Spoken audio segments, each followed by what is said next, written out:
บทกราบพระพร้อมกันครับกรา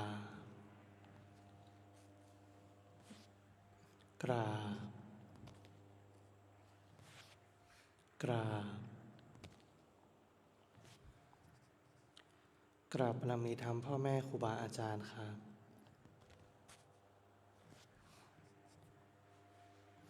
เปิดหนังสือหน้าที่7นะครับ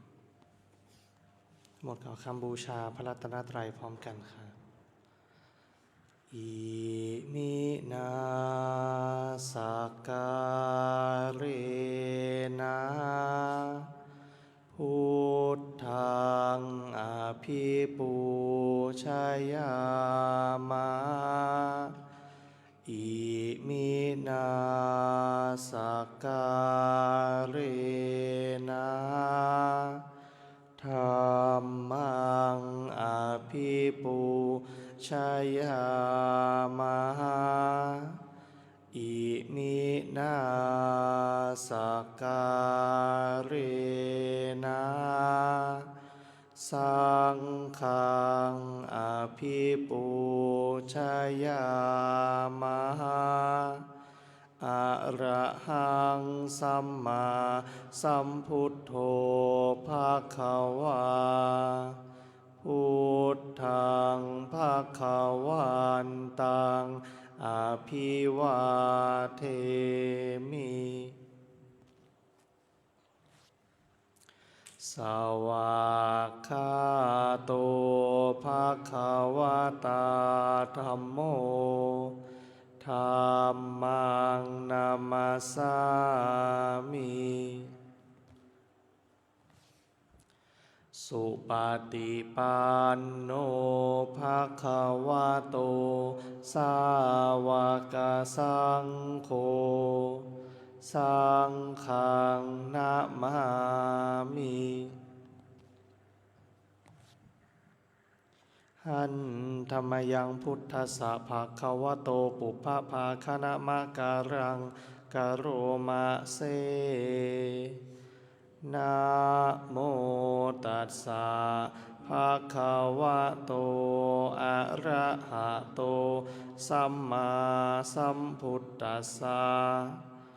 นะโมตัสสะ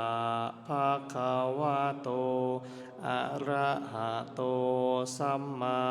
สัมพุทธัสสะนะโมตัสสะภะคะวะโตอะระหะโตสัมมาสัมพุทธัสสะพุทธังสรณังคัจฉามิธัมมังสรณังคัจฉามิสังฆังสรณังคัจฉามิทุติยมปิพุทธังสรณังคัจฉามิทุติยมปิธัมมังคัจฉามิทุติยมปิสังฆังสรณังคัจฉามิตติยมปิพุทธังสรณังคัจฉามิตติยมปิธัมมังสรณังคัจฉามิตติยมปิสังฆังสรณังคัจฉามิเปิดหนังสือไปที่หน้า88ครับหน้า88หันธรรมยังธรรมนิยตาสุตปะทังพนามะเสข้าพระเจ้าได้ฟังมาจากพระผู้มีพระภาคเจ้าดังนี้ว่าในสมัยหนึ่งพระผู้มีพระภาคเจ้าเสด็จประทับอยู่ในพระเชตวันมหาวิหาร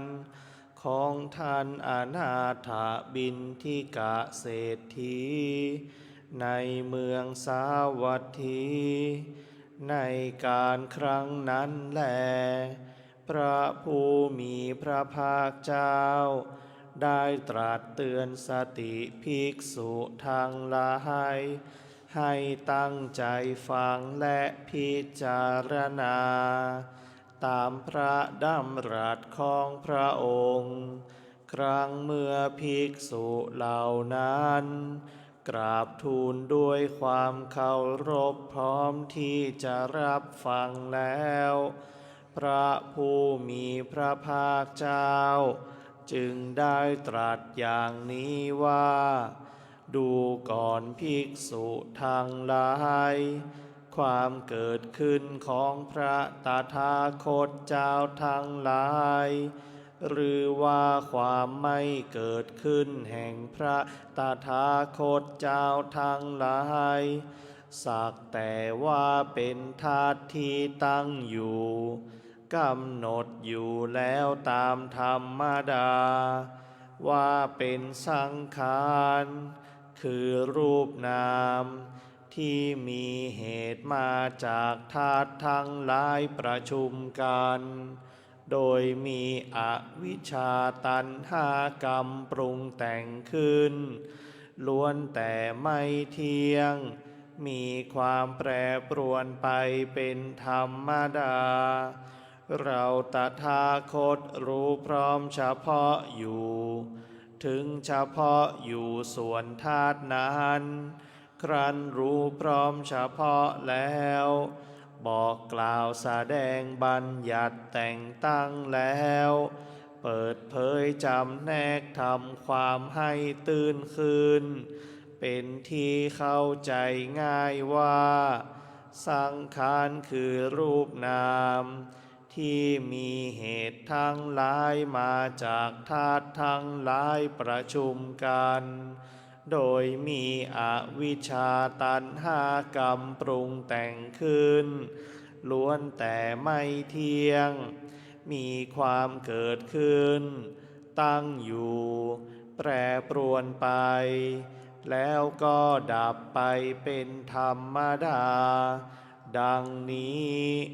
ดูก่อนภิกษุทั้งหลายความเกิดขึ้นของพระตถาคตเจ้าทั้งหลายหรือว่าความไม่เกิดขึ้นแห่งพระตถาคตเจ้าทั้งหลายสักแต่ว่าเป็นธาตุที่ตั้งอยู่มีอยู่กำหนดอยู่แล้วตามธรรมดาว่าเป็นสังขารคือรูปนามที่มีเหตุมาจากธาตุทั้งหลายประชุมกันโดยมีอวิชชาตัณหากรรมปรุงแต่งขึ้นล้วนแต่เป็นทุกข์เหลือทนต่อการถูกกระทบกระทั่งเบียดเบียนไม่ได้เราตถาคตรู้พร้อมเฉพาะอยู่ถึงพร้อมเฉพาะอยู่ส่วนธาตุนั้นครั้นรู้พร้อมเฉพาะแล้วถึงพร้อมเฉพาะแล้วบอกกล่าวบัญญัติแต่งตั้งแล้วเปิดเผยจำแนกทำความให้ตื่นเป็นที่เข้าใจง่ายว่าสังขารคือรูปนามที่มีเหตุมาจากธาตุทั้งหลายประชุมกันโดยมีอวิชชาตัณหากรรมปรุงแต่งขึ้นล้วนแต่เป็นทุกข์เหลือทนต่อการถูกกระทบกระทั่งเบียดเบียนไม่ได้ดังนี้ดูก่อนภิกษุทั้งหลายความเกิดขึ้นของพระตถาคตเจ้าทั้งหลายหรือว่าความไม่เกิดขึ้นแห่งพระตถาคตเจ้าทั้งหลายสักแต่ว่าเป็นธาตุที่ตั้งอยู่มีอยู่กำหนดอยู่แล้วตามธรรมดาว่าเป็นธรรมสองอย่างคือเป็นรูปธรรมที่มีเหตุมาจากธาตุทั้งหลายประชุมกัน โดยมีอวิชชาตัณหากรรมปรุงแต่งขึ้นนี้อย่างหนึ่งและอีกอย่างหนึ่ง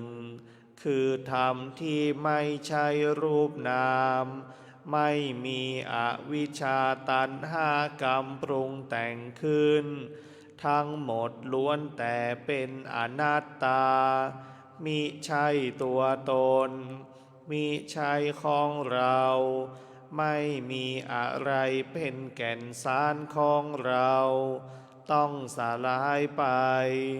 เราตถาคตรู้พร้อมเฉพาะอยู่ถึงพร้อมเฉพาะอยู่ส่วนธาตุนั้นครั้นรู้พร้อมเฉพาะแล้วถึงพร้อมเฉพาะแล้วบอกกล่าวแสดงบัญญัติแต่งตั้งแล้วเปิดเผยจำแนกทำความให้ตื่นเป็นที่เข้าใจง่ายว่า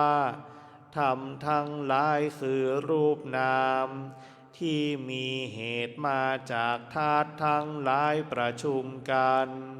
โดยมีอวิชชาตัณหากรรมปรุงแต่งขึ้นนี้อย่างหนึ่งและอีกอย่างหนึ่งเป็นธรรมที่มิใช่รูปนาม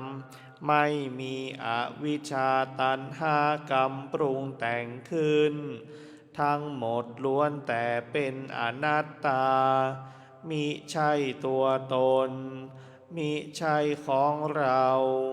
ไม่มีอะไรเป็นแก่นสารของเราต้องสลายไปดังนี้พระผู้มีพระภาคเจ้าได้ตรัสพระธรรมเทศนานี้จบลงแล้วภิกษุทั้งหลายเหล่านั้นก็มีใจยินดีเพลิดเพลินในพระธรรมเทศนา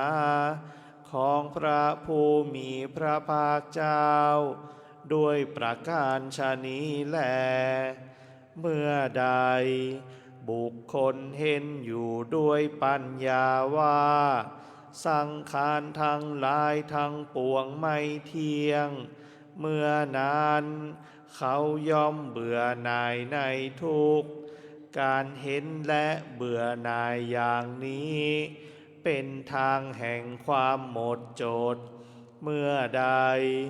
บุคคลเห็นอยู่ด้วยปัญญาว่า